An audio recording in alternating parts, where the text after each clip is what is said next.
حضرت علی رضی اللہ تعالیٰ عنہ کی خدمت میں ایک عورت حاضر ہوئی اور عرض کیا، یا علی رضی اللہ تعالیٰ عنہ، اس زندگی میں نے بہت سارے دھوکے کھائے ہیں۔ آج کے لوگ اندر سے کچھ اور باہر سے کچھ ہوتے ہیں۔ میں نے ہمیشہ لوگوں کے ساتھ بھلائی کی، اعتبار کیا، بھروسہ کیا، نیکیاں کی، لیکن اس سب کے بدلے میں ہمیشہ مجھے دکھ تکلیف ہی ملی۔ مولا علی رضی اللہ تعالیٰ عنہ فرماتے ہیں، اے عورت سن لو، جس کے ساتھ بھی اچھائی کرو اس کے شر سے بچنا، اور جس انسان سے نیکی کرو اس کا بدلہ انسان سے نہیں بلکہ اپنے خالق و مالک سے طلب کرو۔ وہ عورت بولی، شیر خدا رضی اللہ تعالیٰ عنہ، سوال ہے میرا ایک۔ حضرت علی رضی اللہ تعالیٰ عنہ فرمانے لگے، آج تک کوئی بھی اس در سے خالی ہاتھ نہیں لوٹا، بولو جو بھی بولنا چاہتی ہو۔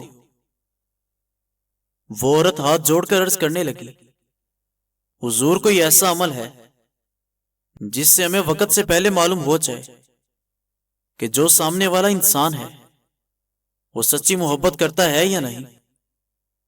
تو مولا علی رضی اللہ تعالیٰ عنہ فرمانے لگے، بالکل ہے، اللہ کے علم میں کوئی کمی نہیں۔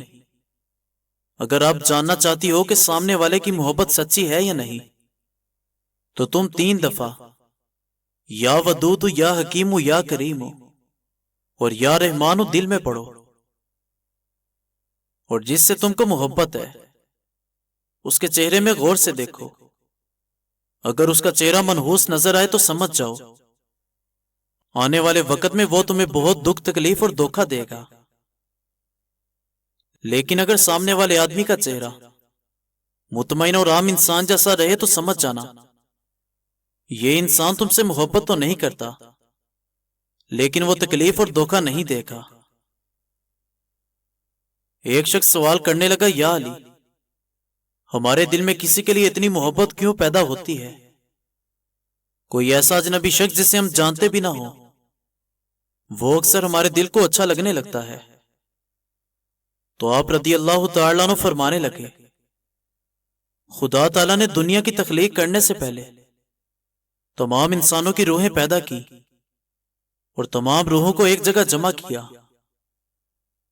وہاں جو روحیں ایک دوسرے کے بہت قریب تھی، جب وہ دنیا میں ایک دوسرے کے پاس آتی ہیں تو محبت پیدا ہوتی ہے۔ اصل میں روحوں کے ملنے سے محبت پیدا ہوتی ہے۔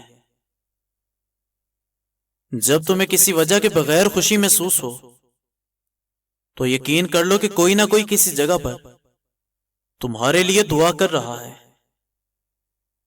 اکثر مرتبہ ہماری زندگی میں مشکلات کا ایک سلسلہ لمبا چل پڑتا ہے، اور یہ تب تک جاری رہتا ہے جب تک ہم ان مشکلات سے سبق نہیں سیکھتے۔ مردوں کا جمال ان کی عقلوں کے اندر ہے اور عورتوں کی عقلیں ان کے جمال میں ہیں۔